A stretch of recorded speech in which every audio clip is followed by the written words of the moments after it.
Boa noite, pessoal. Tudo bem? O pessoal tá entrando. Legal, boa noite. É um prazer muito grande estar mediando mais uma live aqui pela Sou Cannabis, essa associação de cannabis terapêutica que traz acolhimento a todas as pessoas que precisam e que optam pelo tratamento com cannabis, que é tão maravilhoso. E a gente tem esse ciclo de lives, né, que a gente vai fazendo a cada semana, 15 dias, sempre traz alguém especializado na área para tratar de alguma pauta. E por estarmos agora na Semana da Mulher, obviamente, a gente está dando continuidade e hoje a gente vai falar sobre a saúde íntima da mulher e os benefícios que a cannabis e outras ervas medicinais podem nos trazer. E para participar dessa live, eu convidei pessoas muito legais, assim, uma delas é a Mariana Zambelli, que é a ginecologista canábica, né, que é especializada em tratamento canábico, que atende pela Sou Cannabis, inclusive. Convidei a Dani Arruda, que é minha parceira na coordenação do Mama Sativa Indy, que é uma outra rede que eu trabalho para falar sobre cannabis, mulher e mães, né, que fazem uso da maconha.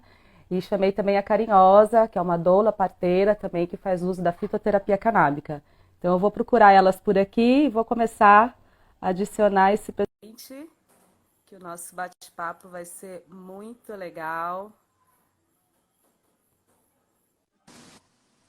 Oi, Mari, boa noite. Boa noite, Prazer. tudo bom? Tudo jóia. Oi, Carinhosa, tudo bom, querida Dani? Tudo bem, Olá! gente? Que delícia ter vocês aqui, gente. Muito obrigada pelo convite, por aceitarem esse bate-papo, né, com a gente, esse convite que eu fiz. Muito legal ter vocês aqui. Bom, o nosso assunto ele vai ser um pouquinho polêmico, porque quando a gente fala de saúde da mulher, a gente também fala de gestação, amamentação, e a gente tem um monte de tabu em torno da cannabis, né, do uso na gestação. Mas eu vou começar dando espaço para vocês se apresentarem, e eu vou começar pela Mari, que ela está aqui à minha direita, então aí depois eu desço para a Dani, só estou seguindo o relógio aqui, tá bom? Mari, por favor, se apresente. Boa A sala é noite, sua. gente. Eu sou Mariana, eu sou ginecologista. É um prazer estar aqui com vocês. Obrigada pelo convite. Eu sou pós-graduada em medicina canabinoide, além da ginecologia, e eu trabalho no SUS com a rede de violência da mulher, principalmente a parte de abortamento legal. Então, toda uma parte aí voltada para a saúde da mulher. Maravilha. Obrigada, Mari. Dani. Boa noite, eu sou a Daniela Arruda, tenho 35 anos, eu sou médica por formação, me formei em 2016, atuo desde então como médica do SUS, na área de urgência e emergência. E a cannabis, ela apareceu para mim no momento quando eu me tornei mãe, ali eu tinha acabado de me formar, e comecei a estudar questões de medicina integrativa. Fiz um curso de ginecologia natural, então eu sou terapeuta em ginecologia natural também. E é isso, vamos conversar um pouco sobre todo esse... Vamos sim. Carinhosa, por favor, a roda é sua. Boa noite. Boa noite, eu tô tendo um pouco de dificuldade de ouvir vocês. Na verdade, eu nem sei se vocês estão me ouvindo, mas eu tô te ouvi muito ouvindo. picado. Ouvi bem picado a apresentação de vocês, mas prazer. Eu caminho um pouco fora da academia, sou usuária de cannabis há 26 anos e dentro da minha jornada eu fiz uso da cannabis praticamente toda a minha vida, né, desde a adolescência. E também sou formada num curso de terapia de ginecologia natural, naturopatia, tantra, dolagem, parteria tradicional. Aí meus conhecimentos são mais empíricos. Já tive a oportunidade de fazer algumas viagens em busca de conhecimento também. Então já viajei para Jamaica, para África. Tive a oportunidade de morar 9 meses numa associação de cultivo na Argentina. e Uruguai também. Aí quando voltei no Brasil, em 2005 já tinha engajado, 2015 já tinha engajado mais essa luta canábica no Brasil, e desde então eu estou aí trabalhando junto com algumas associações e também nesse, né, conhecimento empírico da cannabis. Muito bom. Vocês viram que a gente está com pessoas aqui, né, de potência para compartilhar esse conhecimento, né, que a gente vai falar agora. Eu quero só pedir para o pessoal, como é um assunto muito bacana, é um assunto relevante, é um assunto que interessa não só as mulheres, mas aos homens que convivem com as mulheres, que vieram das mulheres e que podem ajudar as mulheres. Então, conhecimento é para ser para todo mundo. Pega esse aviãozinho que tem aí à direita do celular de vocês e vão enviando aí essa live para o pessoal se conectar com a gente. Bom, como a Dani ela tem essa formação também em outras ervas medicinais, não somente na cannabis, mas vocês duas também conhecem com certeza, eu acho que a gente pode começar falando do uso das ervas medicinais na saúde da mulher como um todo e depois a gente afunila um pouquinho para cannabis. Essa história das ervas é antiga, né? A gente antecede milhares de anos, a gente tem a nossa ancestralidade já vinha fazendo uso das ervas, né? Antes da gente chegar nesse momento que a gente está agora.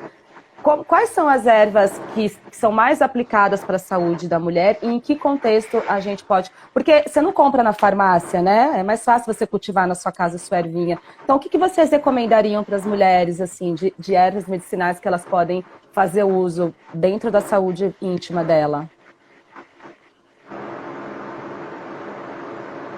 Dani, você tá sem voz. Algo que eu achei muito interessante ao estudar as ervas medicinais e a proximidade delas com a mulher é a ciclicidade mesmo das ervas, né?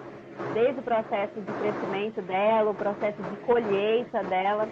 E quando você vai se acostumando, se empoderando daquele processo... Só um minutinho, Dani, rapidinho. Ô, Carinhosa, será que você podia desligar o microfone? Porque como a sua conexão não está muito boa, às vezes fica dando um ruidinho. Eu acho que não sei se de repente testar. Eu vou também desligar o meu quando a gente quiser falar.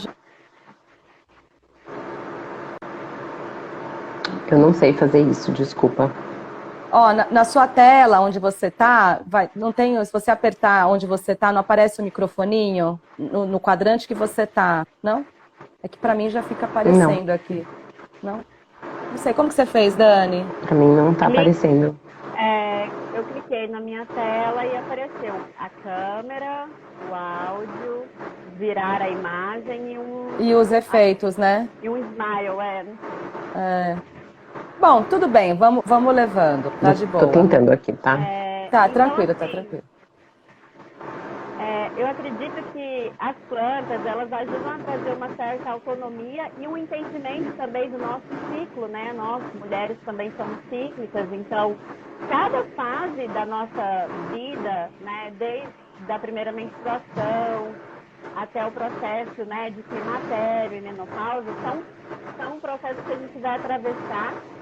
E conhecendo as plantas, nós podemos observar que cada uma pode trazer um benefício para determinado momento da sua vida, determinada patologia. Mas eu acho que o mais interessante em relação às plantas medicinais é essa questão de você ir adquirindo autonomia sobre a sua saúde. Você saber que uma aloe vera, né, uma babosa, pode ser algo benéfico para diversas situações. Temos também, desde a valeriana, a cansagem, né, as vaporizações de útero com diversas ervas. Eu gosto de dizer que todas as ervas medicinais você vai encontrar um processo bacana de saúde, né? Não só de curar alguma patologia, mas assim, em trazer saúde para a mulher. A amora também é um tipo de planta também muito benéfica para o sistema reprodutor feminino. Nós temos assim diversas, dependendo, né? Temos a canela, que é mais afrodisíaca. Temos diversas plantas e eu acho que o interessante é a mulher ir descobrindo aos poucos qual que é a planta que vai trazer essa Vou tirar meu energia, fone. esses benefícios, assim, em si para ela.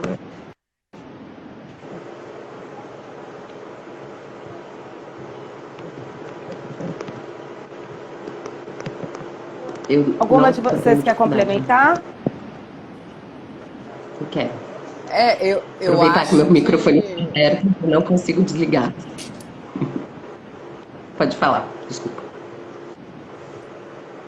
Eu acho que é essencial essa reconexão com essa ciência milenar que a gente tem das ervas naturais e a gente pode fazer um uso conjunto com a medicina moderna, porque tem muita coisa que tudo se complementa.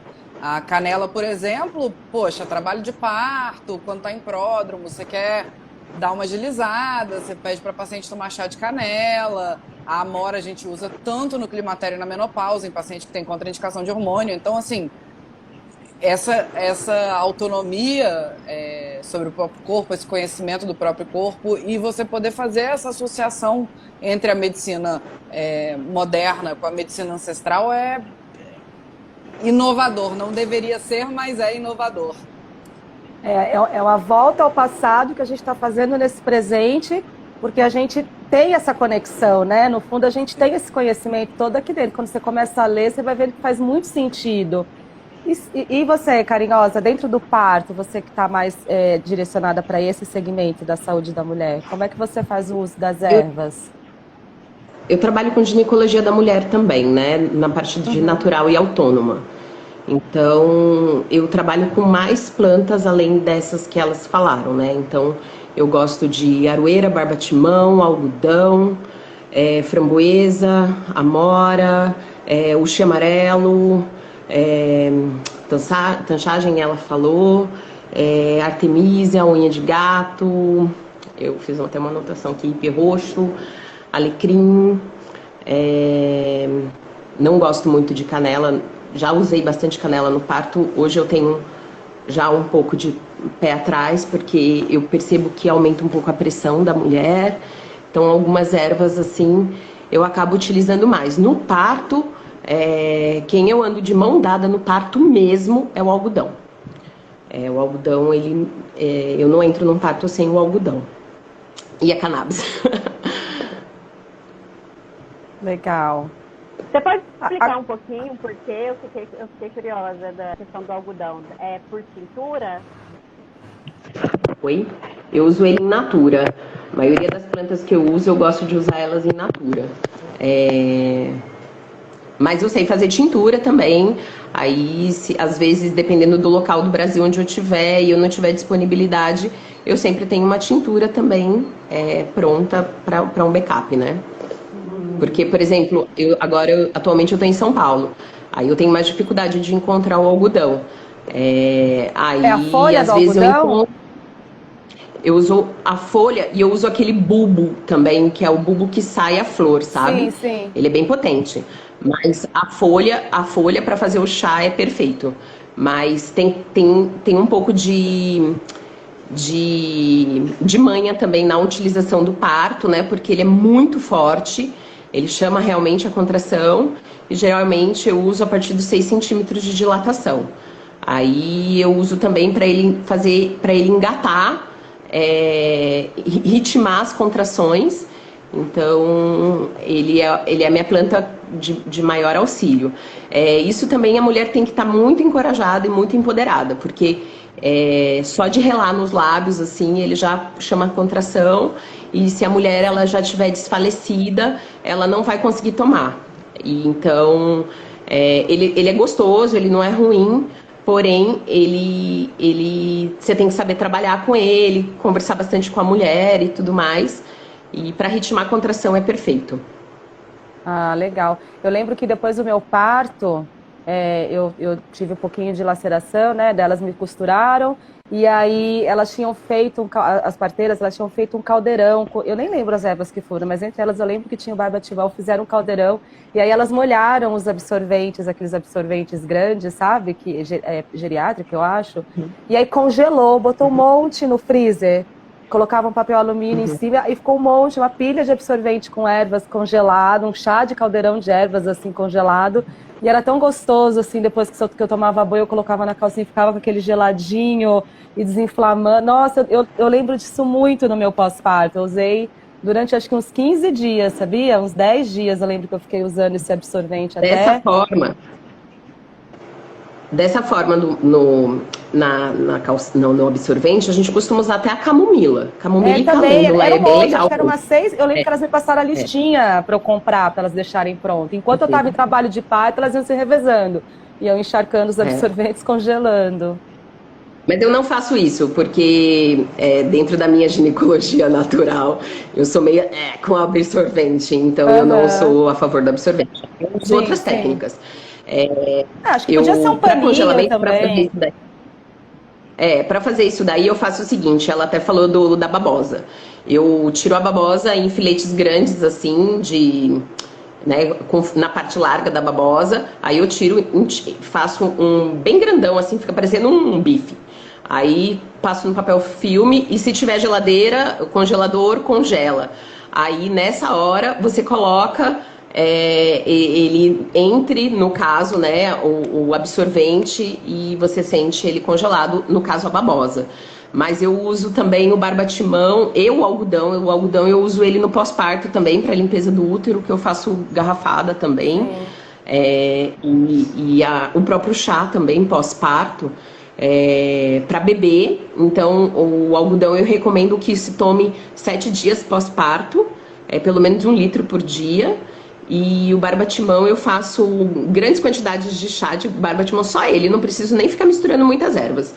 Porque o barbatimão ele tem alto poder adstringente, então ele junta bem as partes, né? Inclusive os relatos Ayurveda do barbatimão de 1000 anos, mais de 1000 anos atrás, as prostitutas utilizavam para elas ficarem mais apertadinhas, então de tão adstringente que usa nas mucosas.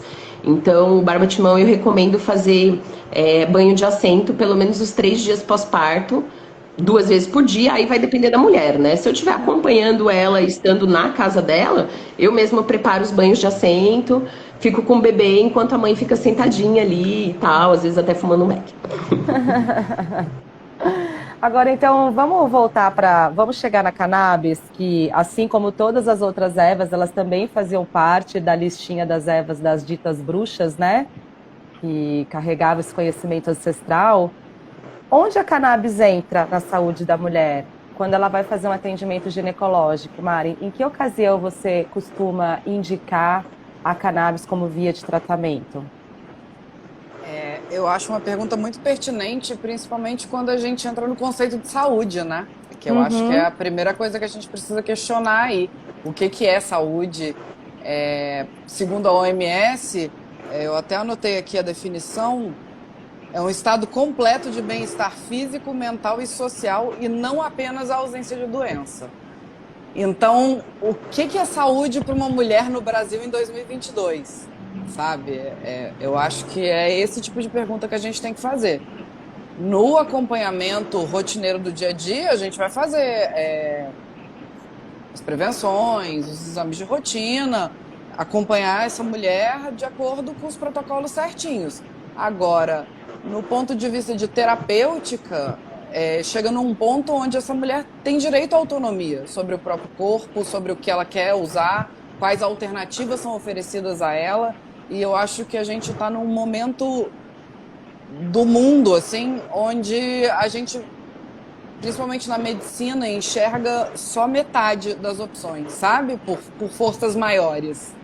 Então, essa oferta de informação é muito importante para que essa mulher tenha autonomia de poder escolher dentro de todas as opções possíveis da medicina química, farmacológica, tudo que a gente tem de arsenal, e também associado à medicina natural, a cannabis.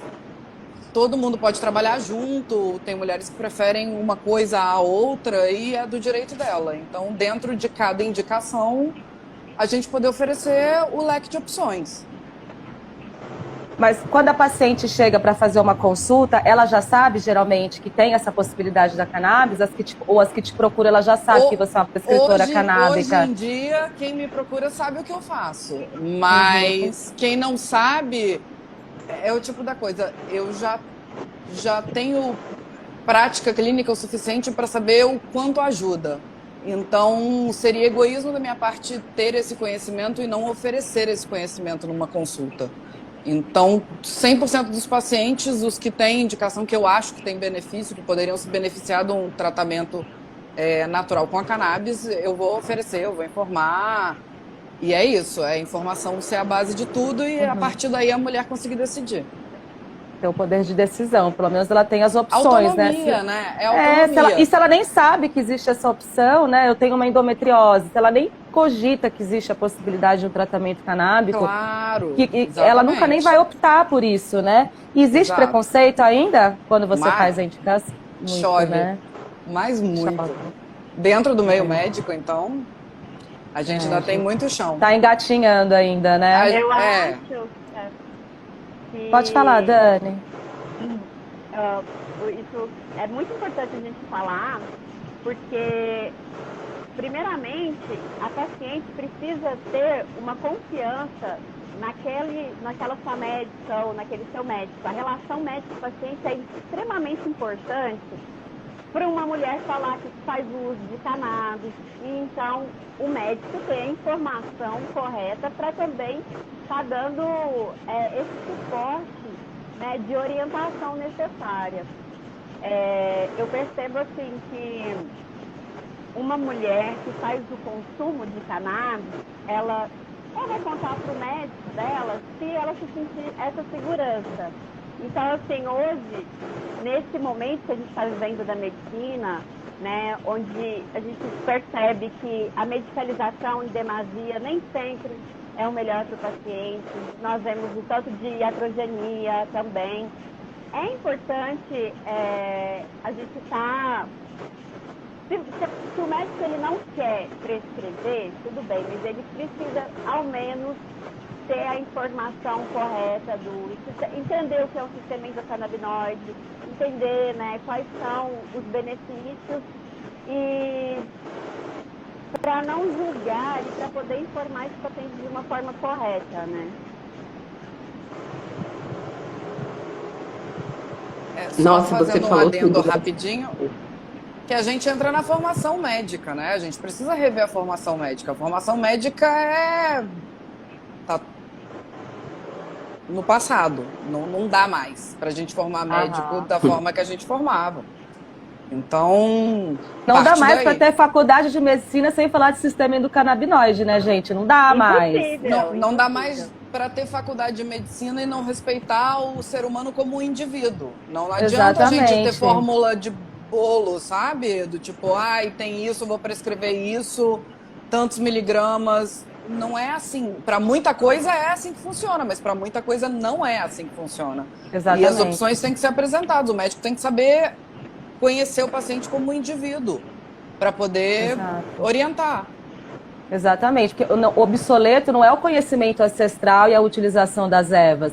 O obsoleto é essa separação que fizeram, né, do homem e da natureza e que tirou ele desse conhecimento. Então, isso está obsoleto hoje em dia.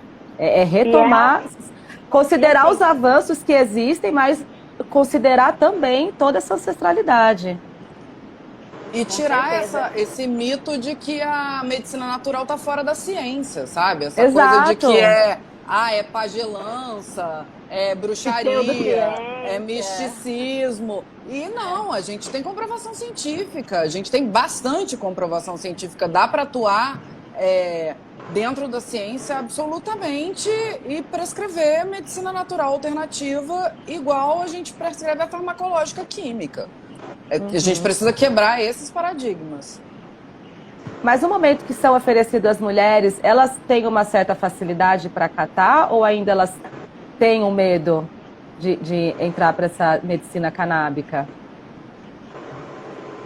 Eu tô num grande centro urbano, né? Então, assim, o meu público, no geral, tem muito acesso à informação. Acaba que a cannabis está ela está permeando. Já é discutida. Sim, então a maioria das pacientes não se chocam, sabe? Não é uma coisa assim, ó, médica maluca tá prescrevendo maconha no consultório. Não é isso. Elas escutam, elas topam pesquisar a respeito, elas topam ir atrás da informação. A maioria já topa de cara, assim, tentar tratamento quando tem indicação, e tem outras que vão ali, dar uma pesquisada, dar uma lida e voltam falando, Conferir. ó, vamos que eu li, eu tô topando. Massa. E você, carinhosa nos partos, quando você chega com as ervas? Acho que ela caiu, a bolinha tá girando aqui pra mim. Então, vamos falar um pouquinho do sistema endocannabinoide, gente, para as mulheres entenderem por que, não só as mulheres, mas todo mundo entender por que a cannabis funciona pra gente e ela tem esse leque tão grande de atuação, porque a gente pensa que cannabis é para autismo.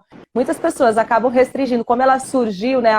Ela surgiu não, mas todo o uso medicinal veio em torno desse uso terapêutico no autismo, na epilepsia. Por que ela também serve para tratar a endometriose, para tratar os sintomas do câncer de mama, do câncer de útero? Hoje eu ouvi até que para cistite pode ser indicada. Por que existe essa combinação?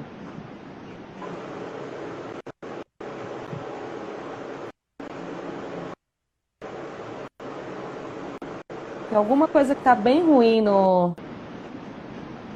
Vocês estão ouvindo o barulho? Eu tô. Pra mim a conexão tá boa. Também. Mas tem um barulho de fundo o tempo todo. Tem. Mas acho que não é o meu. Eu acho que também não é o meu, não. É.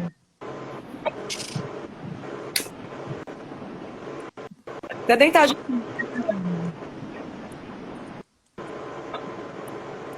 Dani? Oi, tô aqui. Tá de fone não, né? Tô de fone. Uhum. Tá? Ah, não tava vendo que você tá de fone. Tô de foninho. Tô sem fone. Bom, alguém... Você tá sem fone? E eu não sei desligar. Eu tô sem fone e eu não sei desligar o áudio. Não aparece. Não é o tá áudio. aparecendo pra mim. Se você toca no seu quadrante onde você tá, a hora que você só encosta na tela, ele não aparece na barra um microfone, uma câmera, não tá aparecendo. Que vira a câmera e o... Não? Você conseguiu mudar. Você conseguiu virar, você conseguiu mudar a câmera. Do lado não tem o microfone? Busque o ícone do seu microfone. Aí, ó. Do lado direito. O Nico estava dando aqui, ó. No canto direito superior. Deve estar em cima do ícone da câmera. Bom, enfim, vamos levando nós três, então, sobre o sistema endocannabinoide. Porque nas pesquisas que eu fiz para a gente fazer a live, eu li que o nosso aparelho reprodutor, ele tem muitas possibilidades, milhares de possibilidades de conexão com a planta, né? Por isso que a gente talvez tenha esse privilégio de ter a planta cuidando do nosso sistema reprodutor. Como que é isso?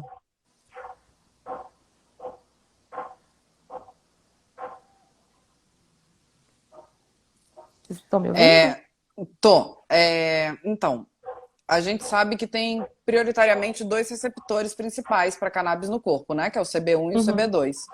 E antes de falar nos receptores propriamente ditos no útero, nos nossos órgãos reprodutivos, a gente tem que lembrar da atuação deles no sistema nervoso central e na regulação do sistema imune, né? E nas reações inflamatórias. Então, o que a gente realmente sabe sobre o sistema endocannabinoide hoje? Ele parece ser um grande sistema regulador de outros sistemas. É ele que manda...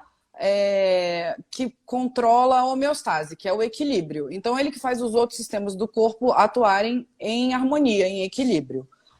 E o que a gente tem percebido? Que nós temos desequilíbrios desse sistema que podem ser ajustados com o uso da cannabis. Então, por que ela é muito, muito efetiva no tratamento de doenças inflamatórias? Porque ela faz uma regulagem do sistema imune das reações inflamatórias. E aí, diretamente nos nossos órgãos reprodutores, como nós temos muitos receptores, né, nesses órgãos, todos, ovário, trompa, útero. A gente, além da atuação sistêmica do corpo inteiro da cannabis, a gente tem atuação local nesses lugares, fazendo tanto ações específicas como redução de dor, quanto esse geralzão, que é a redução de inflamação, redução de resposta imune. Então você acaba tendo um efeito duplo, né? Porque você tem um efeito geral da regulação que a cannabis exerce sobre os outros sistemas do corpo, e você tem a atuação direta sobre os órgãos reprodutivos. Então, isso abre um leque muito legal. Muito bom. Por isso que a gente tem essa vantagem aí, porque o nosso sistema reprodutor está calibrado desses receptores. Muito bom. Conseguiu voltar, Carinhosa? Deu tudo certo? Eu desconectei, conectei, mas quando eu desconecto e entro sem entrar na live, eu tenho essa opção de câmera e tudo. E quando eu entro na live, elas somem, enfim. Tá, bom, vamos levando assim desse realmente. jeito. Não, tá tudo bem, vamos levando. Dani, você quer complementar essa informação do sistema endocannabinoide? Eu gosto muito disso que a Mariana falou. O sistema endocannabinoide, ele é um sistema que ele está em todo o nosso corpo, né? Então, como ele traz a homeostase, ele vai trazer essa regulação para todos os sistemas, né? O sistema reprodutor, sistema nervoso central, sistema autoimune. Então, a partir daí, né, que a gente vai encontrar essa regulação de algumas patologias. Lembrando também que o sistema endocannabinoide, né, nós vamos também ativá-lo de outras formas, né, através do exercício físico, uma alimentação à base de ácidos graxos, alimentos, né, com vitaminas. Tudo isso são formas de a gente também estar regulando esse sistema, né? Então, ele atuar no sistema reprodutor feminino, né? Só essas pesquisas que estão cada vez mais mostrando na questão da endometriose, câncer de mama, ovário policístico, entre outras, TPM, enfim, nós percebemos que é somente a ação da maconha no sistema endocannabinoide trazendo essas melhorias, né?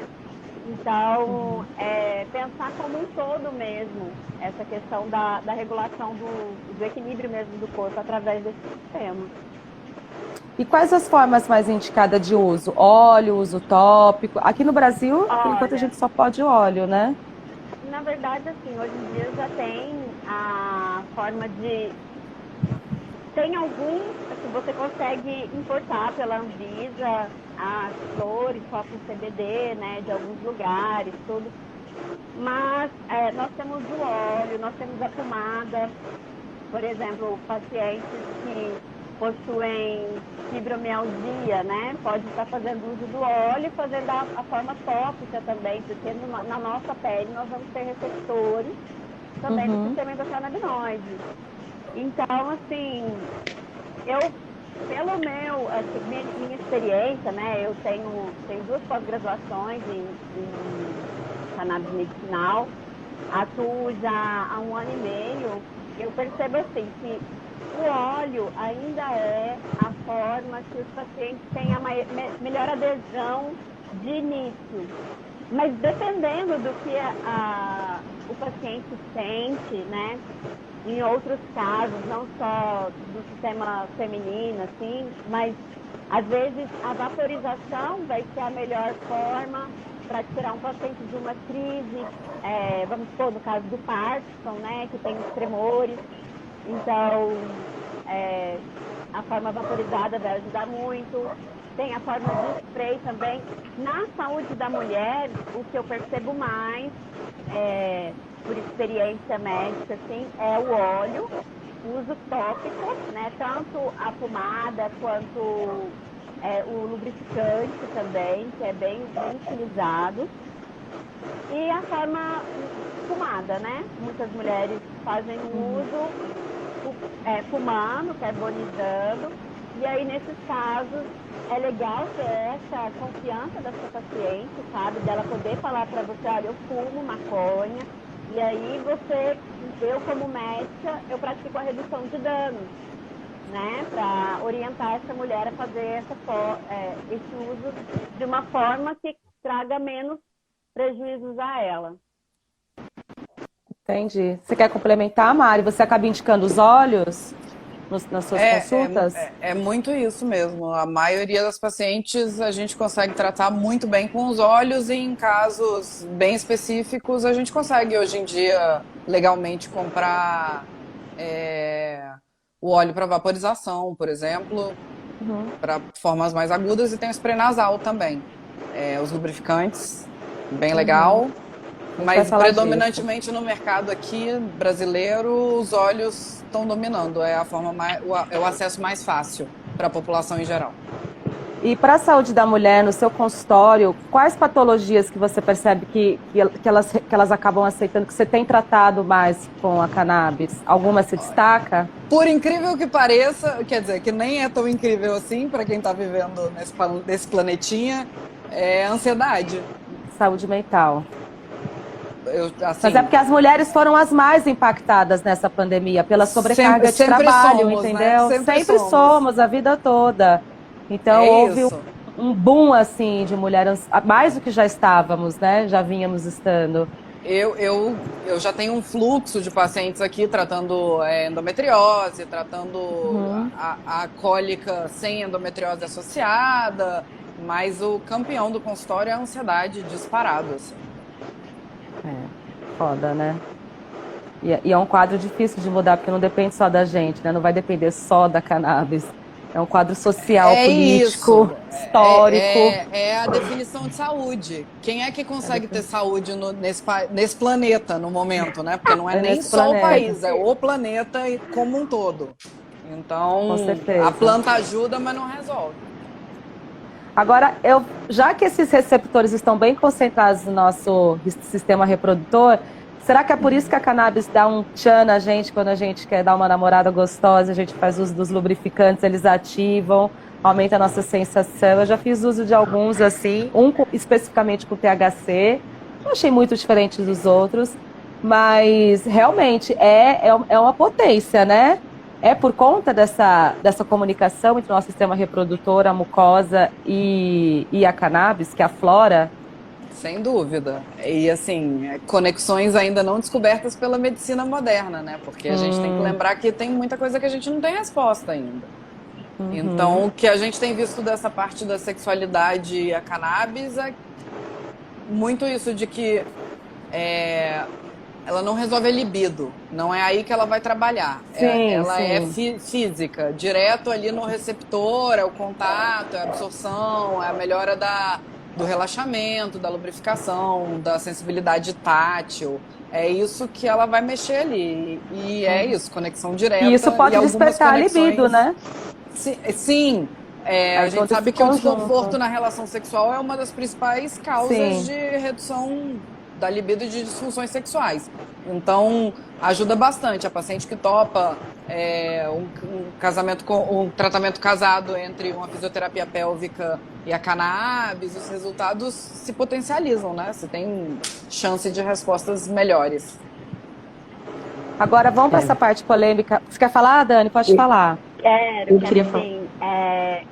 Eu percebo muito no meu consultório o tratamento para fibromialgia e o desmame dessas pacientes da morfina, né, dos opioides, tramadol, dos AINES, né, que trazem também trazem gastrite, outras coisas, né, que são os anti-inflamatórios. Os antidepressivos. Então, assim, exatamente. E é nítido e incrível até a face da mulher, né? Às vezes tem aquela face de dor, da fibromialgia.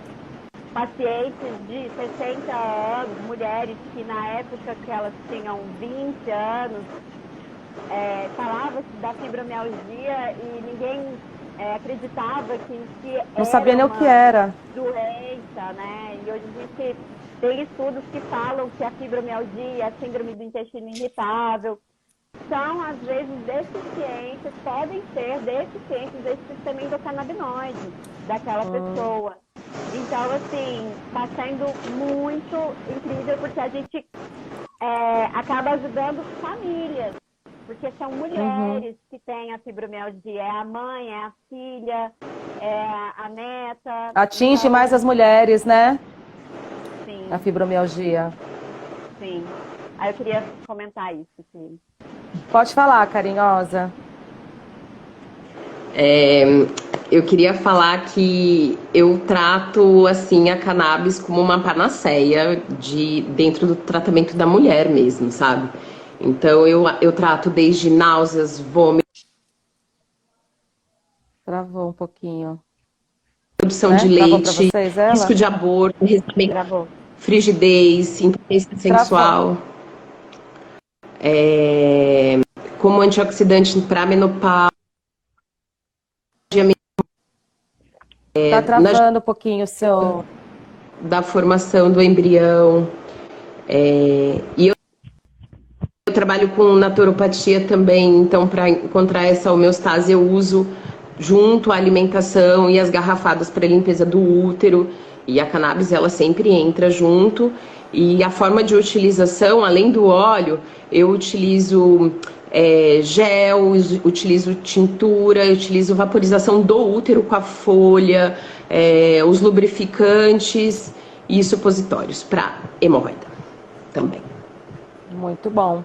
E como é que é quando a mulher engravida?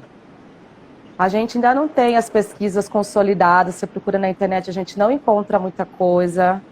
Porém, a Melanie Dreyer chegou a fazer uns estudos, chegou a iniciar uns estudos na Jamaica, que foram interrompidos, pelo que eu li, porque os resultados estavam sendo positivos em relação ao uso da cannabis por essas mulheres. E aí a universidade que estava bancando ela achou que ela ia descobrir o contrário do que ela estava descobrindo. E aí as pesquisas foram interrompidas e ela nunca conseguiu concluir. Porém, os estudos vinham mostrando que durante a amamentação e durante o parto, elas que já faziam uso, as crianças, ela foi acompanhando por uma faixa etária longa essas crianças não foram apresentando nenhum tipo de retardamento, nenhum tipo de deficiência cognitiva, nem nada porque essas mães faziam uso da cannabis. Quando você está no trabalho de parto e você sugere isso para com a sua gestante, elas recebem bem, carinhosa?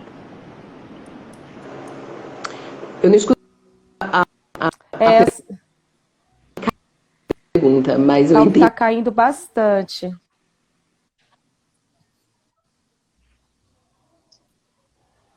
Talvez se você sair e entrar de novo, não sei. Eu sou parteira canábica.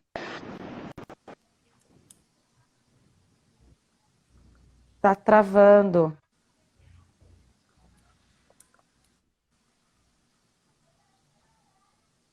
Acho que eu vou passar a palavra para vocês, meninas. Não sei, Mari. Você atende gestante, elas chegam a perguntar. Não tem nem como indicar hoje em dia, né? É, é aí que eu boto. Na verdade, não é nem que o meu limite, porque eu tô aqui para representar a ciência, né? Como Sim. não é minha opinião pessoal, não é a minha vivência clínica, nem a minha experiência pessoal. É do ponto de vista científico mesmo.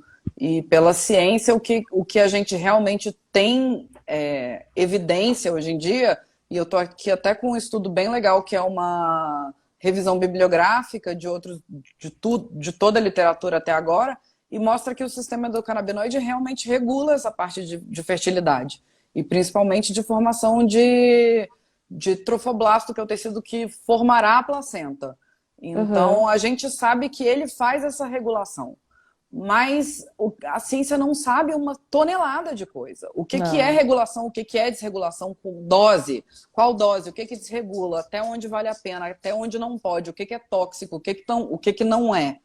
Então, ainda não dá, sabe? Eu entendo a autonomia, eu entendo que a informação está toda aqui, a informação está online, eu acho que cada mulher tem que partilhar dessa responsabilidade com a galera da ciência, porque eu não acho que eu tenho que sentar aqui como um Deus que sabe tudo e falar pode ou não pode, não é isso. Claro. Mas do ponto de vista da ciência, não dá para indicar, não tem segurança ainda. As perguntas são muito, muito maiores do que as respostas que a gente tem. Então é Uhum. isso. Eu entendo que tem muita gente usando, eu entendo que funciona muito bem para muita coisa, mas do ponto de vista da ciência, se alguém me perguntar, eu vou falar, ó, não, Não do ponto temos de vista estudos. como ciência, como porta-voz da ciência, não é para usar. Sim. Agora, se você tem uma gestante que, por exemplo, é epilética e ela já faz o uso do óleo É por aí que conta entra, dessa sim, patologia, é claro. aconselhável ela parar de usar cannabis e porque ela Vai está depender, grávida? vai depender. É aí que entra a individualização. Que paciente é essa? É uma paciente que estava em dose máxima de anticonvulsivante e aí continuava convulsionando até entrar com a cannabis e aí ela parou de convulsionar? Porque se for, eu não vou sugerir que ela suspenda a cannabis.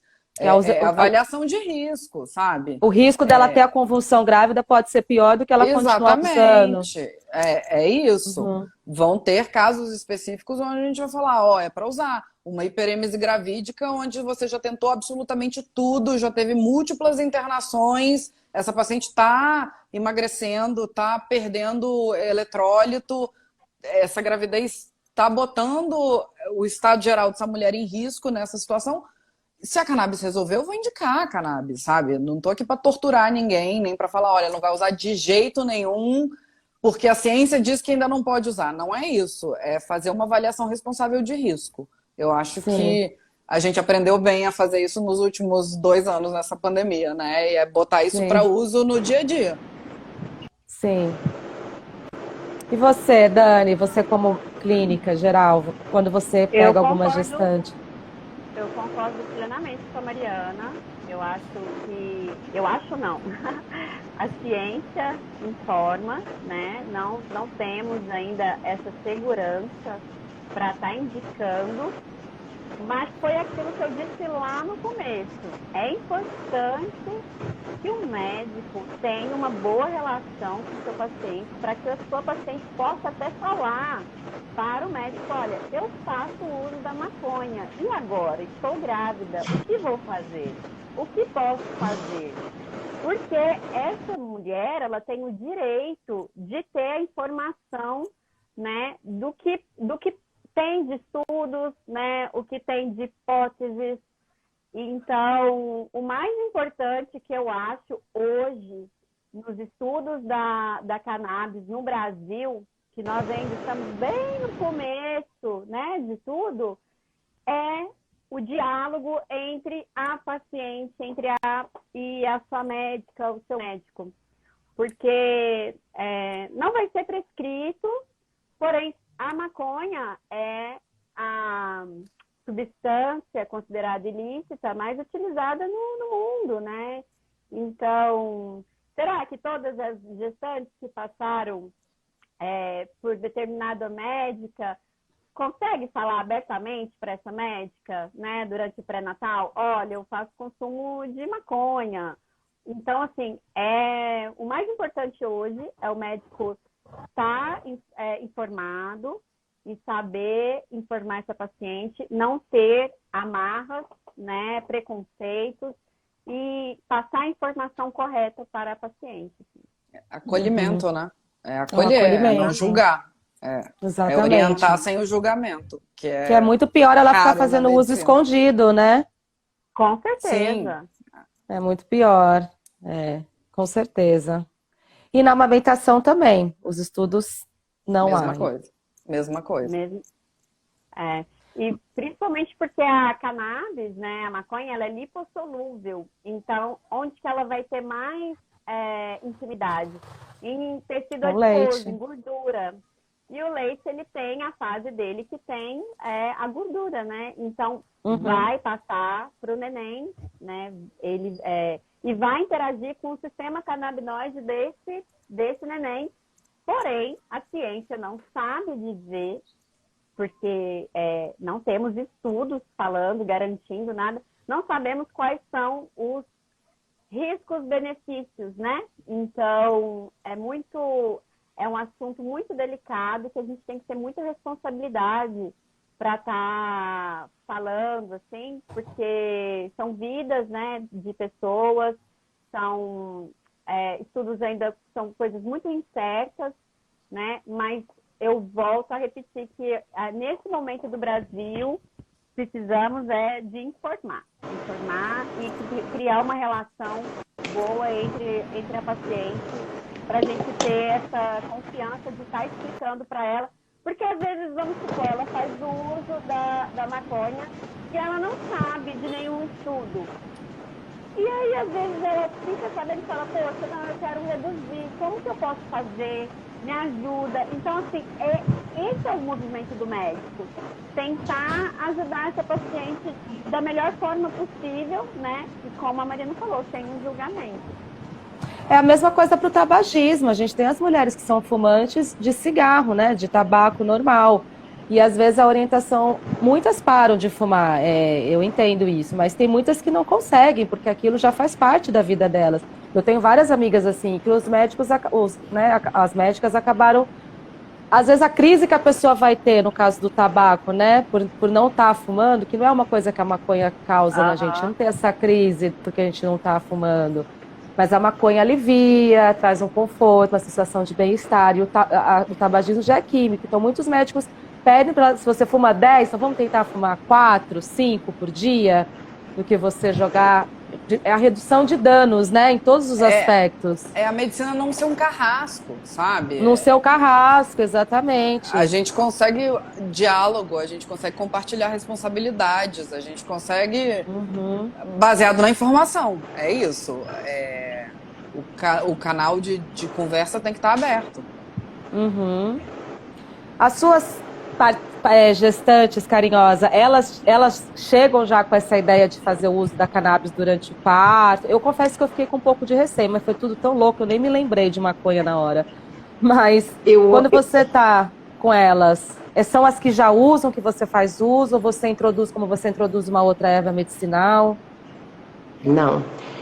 O meu posicionamento com relação ao uso da cannabis, ela é totalmente contrária ao das médicas falaram aqui, né? Eu tenho, particularmente, alguns estudos básicos que eu utilizo, né, de anteriores à nossa geração, né? Então, existem estudos de uso da cannabis de mais de 5.000 anos, né? Sim. Da maconha.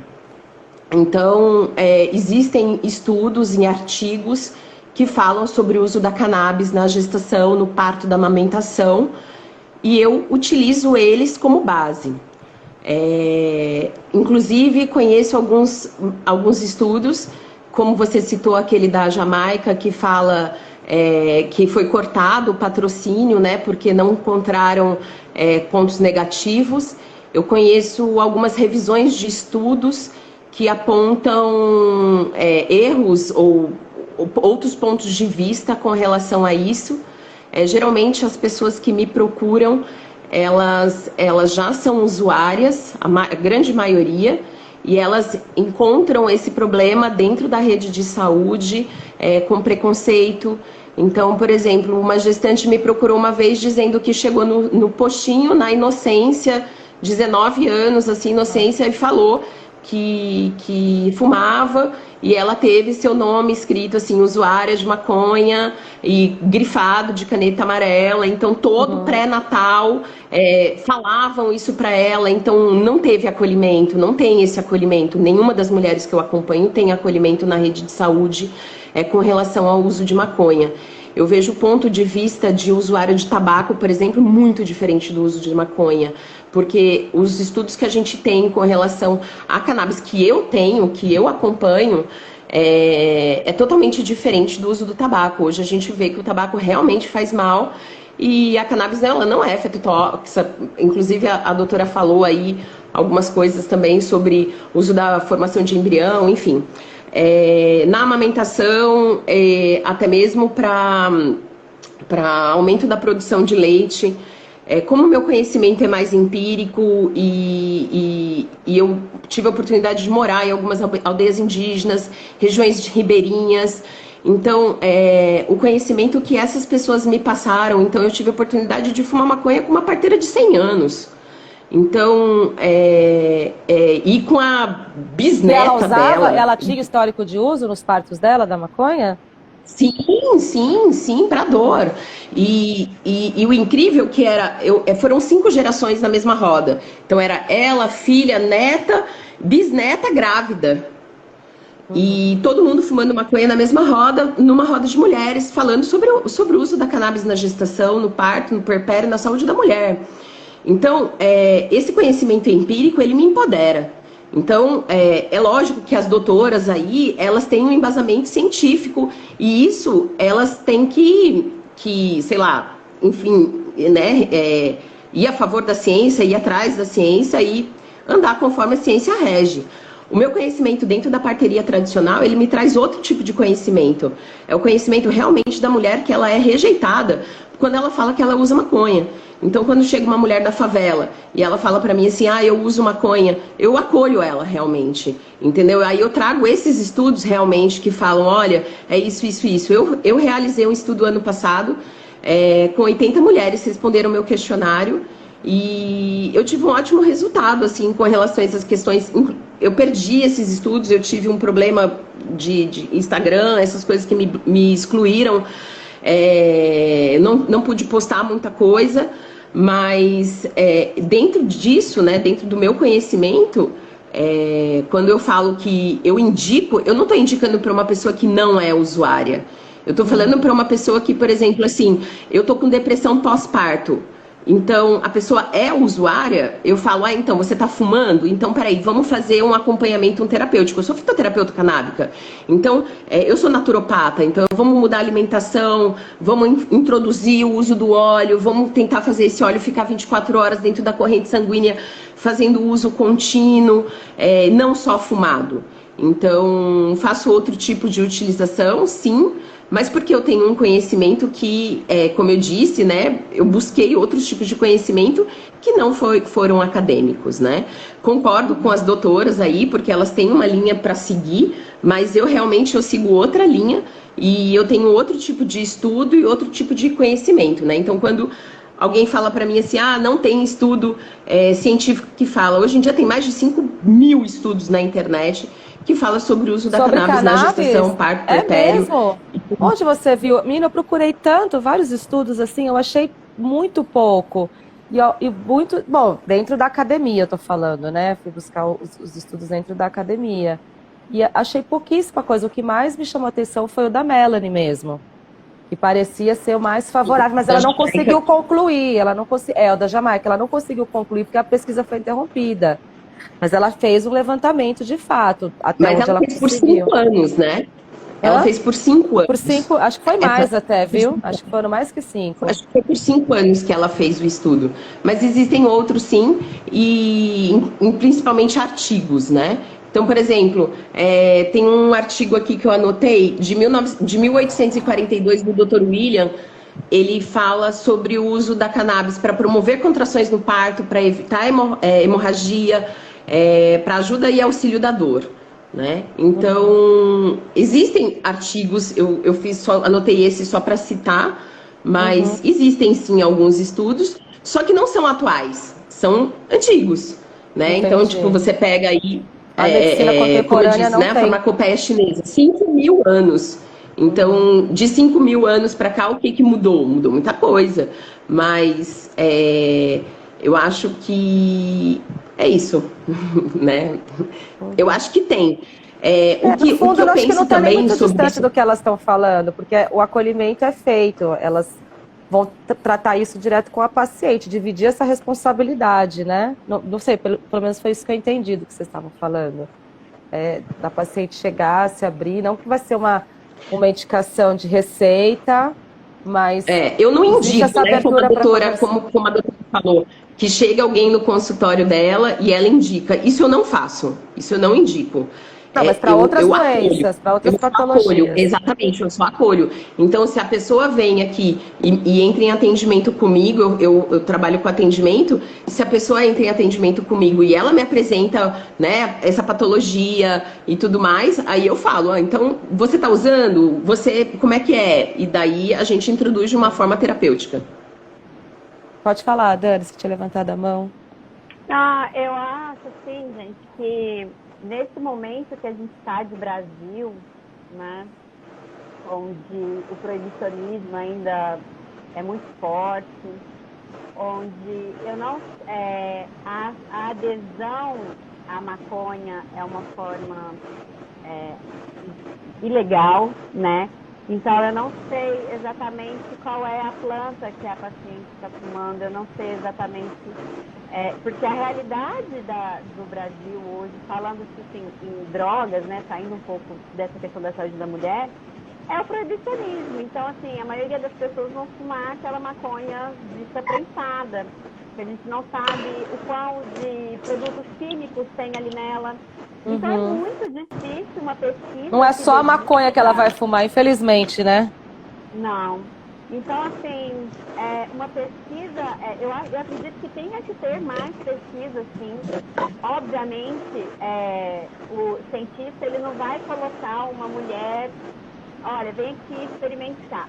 Porém, as usuárias de cannabis, as mulheres que já são usuárias, mas que maconha é essa que ela está usando? A gente ainda vive um país proibicionista, né? Onde ela vai usar o prensado. Então, assim, vão ser difíceis essas conclusões desses estudos.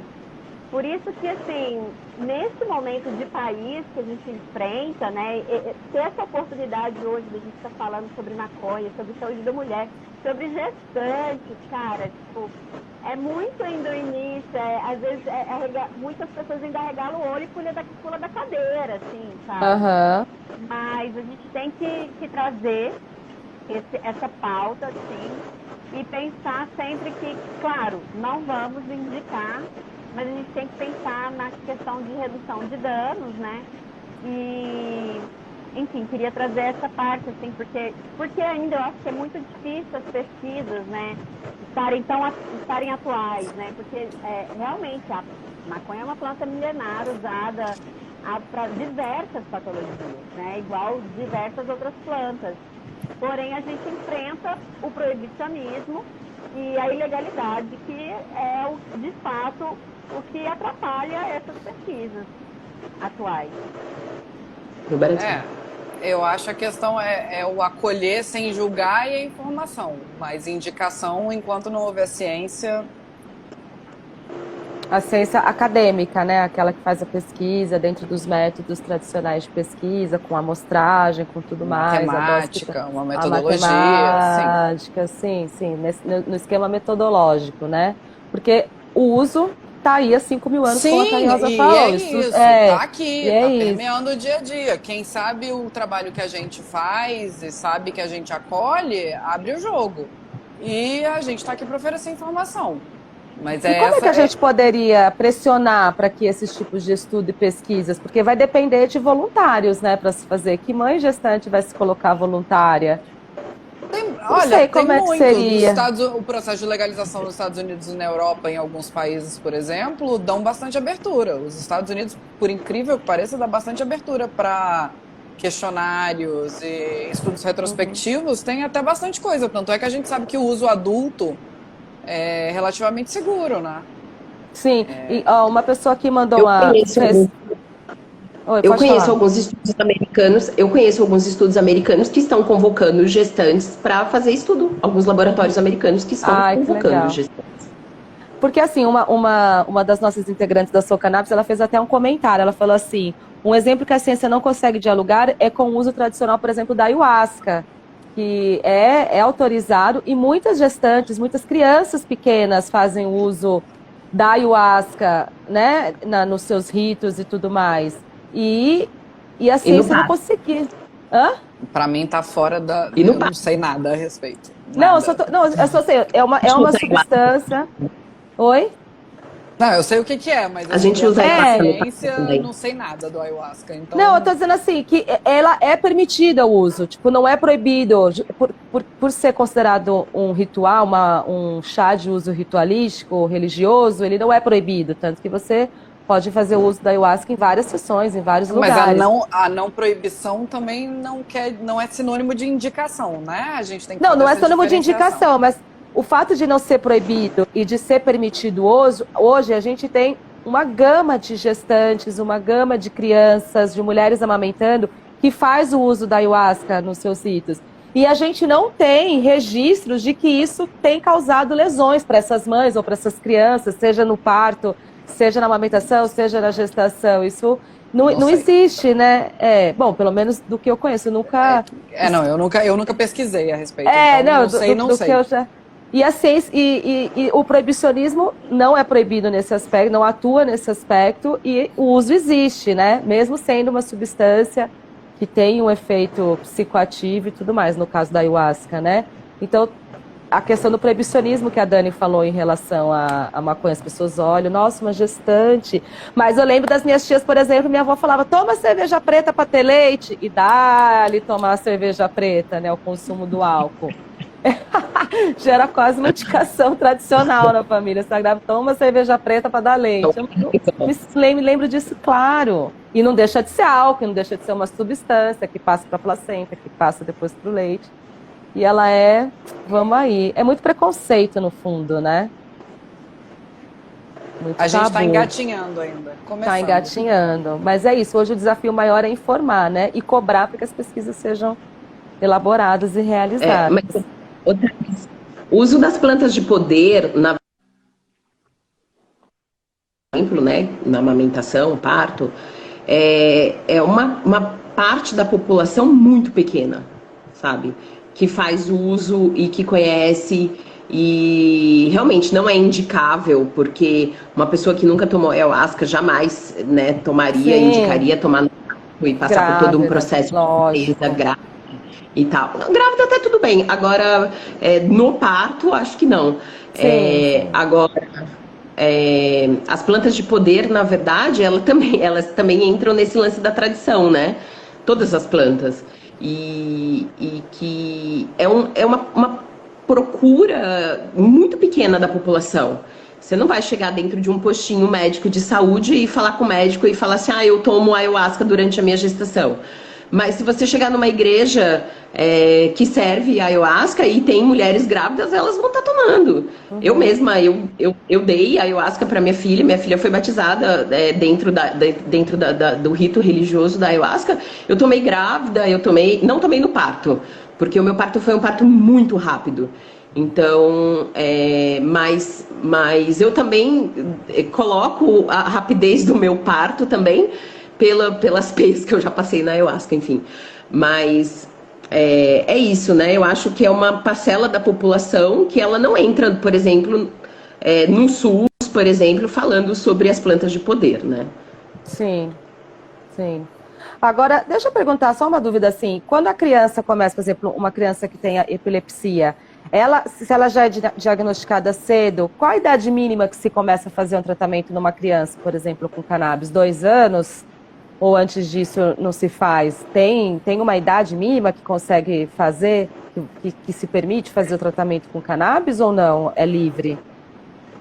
É avaliação de risco-benefício. Se essa criança está em risco, se nada resolve e a cannabis resolve, é igual...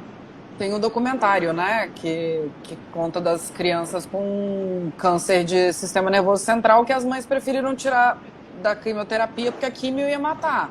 E que a cannabis, vários relatos de que ajuda. A ciência indica? Não indica. Mas se está entre a criança morrer da quimioterapia ou você tentar a cannabis, vamos tentar cannabis, né? Claro, claro. É individualização, então, vocês acham que é sempre individualização. A Távila também perguntou se vocês acham que a visão da mãe que é usuária e a mãe que é mãe de um paciente canábico é diferente, a sociedade vê de forma diferente. Eu dou cannabis para tratar meu filho, agora eu sou mãe e fumo maconha. Nossa, eu sou não era para ser, né? Não era para ser. A informação devia estar disponível para que todo mundo tivesse acesso à mesma informação e a partir daí tirar suas conclusões. Teoricamente não era para ser. Mas existe, né, esse preconceito em torno da mãe conheira. A gente sabe, né, Dani? A gente lida com isso na nossa rede da mama sativa. Mas existe a mãe conheira, que é a mãe que fuma maconha. E existe também a mãe que tem um filho com problema de saúde e que às vezes ela não é usuária e que ela necessita dar para o filho. Eu já, no Chile, tem o pessoal da Mamacultiva que eu acompanhei isso muito, que eram mulheres que elas não eram usuárias e que elas passaram a dar para os filhos e logo depois elas viram tanto benefício que acabaram virando usuárias também, né? Porque começa Ou a plantar e tudo né? mais. Então, e ativistas, né? E ativistas, sim, sim. Meninas, a gente já passou aqui um tempinho. Eu tenho meu filho, eu deixei meu filho com uma mãe para poder fazer a live com vocês. Eu não sei se vocês querem encerrar, falar alguma coisa, deixar alguma mensagem. Eu queria dizer que muito bom, né? Poxa, ter uma oportunidade da gente estar falando sobre maconha e saúde da mulher com vocês aqui. É fantástico, sempre acrescenta muito. E voltar à tecla, estamos no início, precisamos primeiro romper as barreiras do proibicionismo, precisamos ser, acima de tudo, a favor da legalização, porque assim a gente consegue que as universidades tenham, né, em seus laboratórios condições de pesquisa. Condições de pesquisa, né? Por exemplo, no câncer de mama, sabe-se que a maconha vai ajudar na questão dos efeitos colaterais da quimioterapia, mas ainda não sabe-se quais são os efeitos da maconha junto com a quimioterapia. Não se sabe ainda os efeitos, se um pode inibir o outro. Então, assim, está tudo muito novo aqui no nosso país, né? Então, informação gera consciência e o meu papel hoje como médica, principalmente como pesquisadora e estudiosa da cannabis, é trazer educação nesse assunto, né, de forma científica, e também trazer essa questão do antiproibicionismo, da redução de danos e de quão é importante a gente lutar pela legalização para a gente poder ter mais pesquisa em cima dessa planta, que pode sim trazer uma desmedicalização e uma melhora, né, na saúde de todas as pessoas como um todo. É isso. Qualidade de vida. Eu que adorei. Obrigada pelo papo. Você vai virar matéria depois desse bate-papo. Mari? Eu quero complementar o que já foi dito, porque é isso aí, e dizer que a luta é pela democratização do acesso também, né? Porque a gente sabe que a maconha está descriminalizada para gente de alguns níveis sociais e de algumas cores de pele, para outras não. Então, acho que a briga é bem essa. Reparação social. Histórica. Exatamente. Conscientização, informação, muito diálogo. É esse o caminho. A ciência vai andar, a ciência está andando. Mas essa parte social, de informação, de conscientização, a gente faz no dia a dia. Então, eu acho que é isso. Pode ajudar muito, ajuda muito, e a gente precisa que todo mundo tenha condição de acessar a medicação. Maravilha. Carinhosa. Você quer encerrar? Gratidão. Gratidão pelo espaço, pelo compartilhar.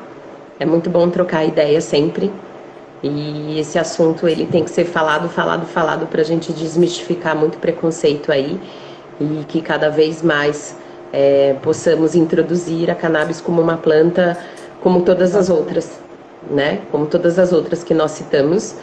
Para mim a cannabis é dessa forma, né? Da mesma forma que eu uso todas as minhas plantas, eu utilizo a cannabis também, sem nenhum problema de restrição. Quer dizer, com restrição, né? Quando a gente fala de canela, de não sei o quê, aumenta a pressão alta, a gente tem que ter esses conhecimentos. Mas, enfim, que quanto mais a gente converse, quanto mais a gente fale, isso se dissipe realmente em termos de preconceito.